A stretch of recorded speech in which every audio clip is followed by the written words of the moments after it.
Today, I want to give you some work from home tips, specifically for yoga teachers and those of you who are yoga teachers or wellness professionals looking to build your brand and business online from home. It's no question that building a business online from home is oftentimes the best route for many of us to take, especially now with how the world is going. But let me tell you, it is not all sunshine and rainbows. It is not easy sometimes. And there are some guidelines and boundaries that I've had to set into place in order to make this more effective. I used to be the type of person that would bounce around from studio to gym to studio to coffee shop to studio back to the coffee shop, just doing multiple different projects, teaching a ton of classes. This is before I was a mom, of course. So I was using all of my time through the day, teaching 5:30 a.m., noon, 5:30 p.m., sometimes another class in between. And in between those hours, I would be at the coffee shop on my computer, building up my brand, making logos, building websites, and learning so that I could set myself up for the future. In my mind, I always knew once I became a mom, or if I had a family or something changed in my life later on down the road, I would want to be set up to have online courses to work from home. Now, of course, back then I didn't realize that we would all be forced to do that, and I'm actually very grateful for it, but I knew in my mind that I could not sustain the amount of bouncing I was doing, the amount of energy and exhaustion I was putting myself through. And it wasn't necessarily the classes I was teaching that was exhausting. It was the mental drain and having to do all the things and be all the places. And I knew once I became a mom, I can't teach at 5:30 a.m. anymore, or all through dinner time, or at all these random hours that are the most popular for yoga studios, evenings, weekends, early mornings. It just wasn't going to be a thing. So I knew eventually I had to make a change. So I started slowly progressing towards that by building up my business, my brand, learning website building skills and all that prior. But that's more of a little tangent, things I get into in my membership, in my academy, and my courses. But right now I want to share with you tips that actually help me working from home right here. So I owned a yoga studio for a while, and I'm currently in the process of letting that go. The lease is no more. Someone else is moving in. It's no longer going to be a yoga studio. And that means my work environment is just my home. And my home right now is a 1-bedroom apartment, quite small, that I don't even have a bedroom. My son gets the bedroom. So I sleep in the living room. I film my yoga classes in my living room, and my office is in my living room. So everything is in pretty much this one area, including my workout bike, a couple of chairs, some weights and dumbbells, and I've set it up as a space for myself to work in kind of the perfect way in this small space. So let me jump into those tips now. And if you don't know who I am, or you haven't watched a video of mine before, hi, I'm Ashley. You might be in my Facebook group, Yoga Sequencing and Teaching Tips. It's got 23,000 people in it right now. Crazy. I know I'll watch this next year and go, 23,000, that was nothing. But wow, it's great. That group is amazing. And you can find me on Instagram at Ashes Yoga. Pretty much anywhere at Ashes Yoga, ASHES. Okay, let's get into the work from home tips.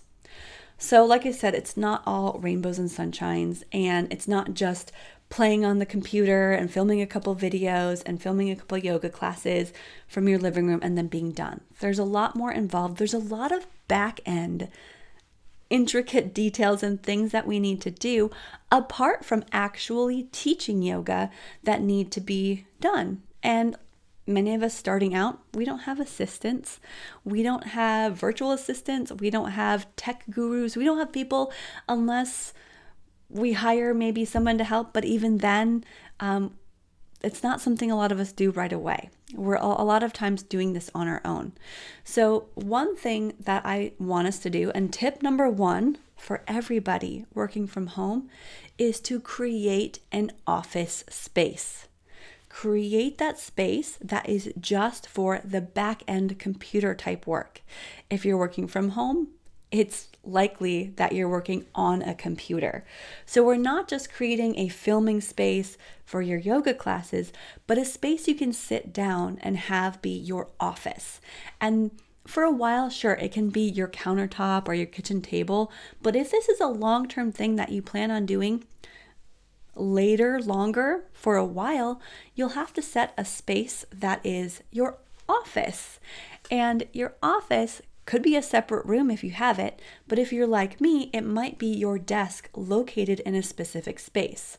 And what really helps in your office space, some plants, a clear space that feels nice, a computer, everything set up and in its place. So your office space needs to be a place where you can sit down and get work done. It's not sitting on your bed, typing away on your computer. It's not at your kitchen table. I mean, occasionally here and there for a change of pace, sure. But when it comes to setting up a space, you might also want a space like I have here, where I've set it up where it looks good for filming, for being on camera, for being the face of your brand. The second tip for working from home is to have set hours.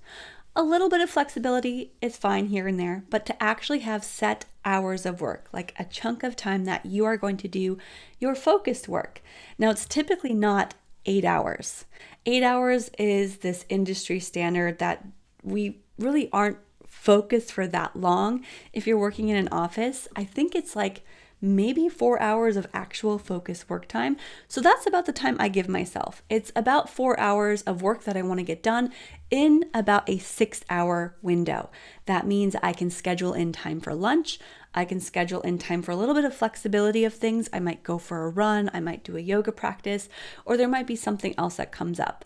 But my work hours are about 9 or 10 in the morning till about 4 o'clock, and I need to get my work done in that window of hours. I have daycare 4 days a week. Yes, I have daycare 4 days a week. Even though I work from home, my son does go to daycare because if you're a mom, if you're a parent, if you've tried to get focused work done while you have a toddler running around or any kid running around, it's just not going to happen. So treat your work as it actually is. It is work. It's not just this fun little side hobby that you have. And it's great if it is for a little while. I did that for about 2.5 years before Ezra was in daycare. I would work during nap time. I would work in the morning. I would work after he went to bed. And keeping up with that schedule, though, was really hard on me. So I did end up getting him into daycare, which is good for both him and me, him being, a social little butterfly that he is.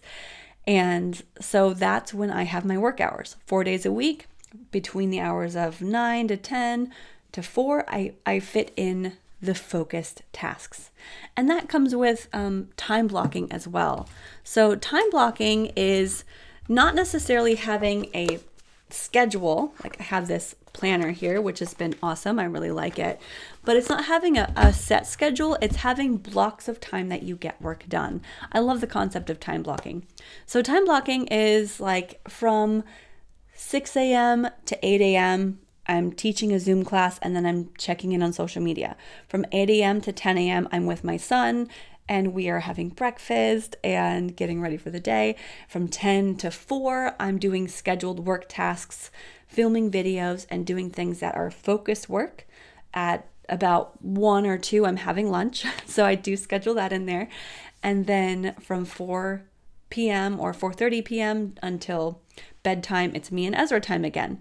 So I just have chunks of time where I have me and Ezra time, me and my son, work time, me and my son, sleep. So that time blocking can really help. So setting work hours. And if you aren't like me, if you do have extra time and you just say, I have so much time, I could get so much done. The thing is, we tend to fit the time, the activity into the time we have. So if you give yourself 2 weeks to work on a project, it will take you 2 weeks. If you give yourself 2 hours, it will take you 2 hours. So if you can, set those focused work hours. Tip number 3 for working from home and on your own terms is to set boundaries from the very beginning. This means turn off your phone notifications. Turn off Instagram notifications, push notifications, Facebook, TikTok, whatever you have on, turn those off. Even text messages from time to time. If it helps, put your phone in airplane mode or do not disturb during those working hours or during those times where you have to be present, fully present. You also want to set boundaries and guidelines for your clients and your students that you're not available 24/7. So your students, although they love having your attention, you should not be in your Facebook group or in your WhatsApp chat all the time, at any time, at every beck and call. Instead, set times where you can check in and let people know, hey, I respond between the hours of 10 and 3 every day or Monday through Friday, and I take weekends off. So set those boundaries early on. If someone is asking you out to lunch, you also want to honor your work boundaries. So if a friend says, hey, let's have lunch Wednesday at noon, you can say to them, I'm working at that time. And that's kind of nice to say, I'm working at that time. Even if you're home, you are still working. Those are my work hours. Let's try something else. Let's try a dinner date, or let's try coffee earlier in the morning or over the weekend. So you can set those boundaries early on, and that will just save frustration and burnout later on.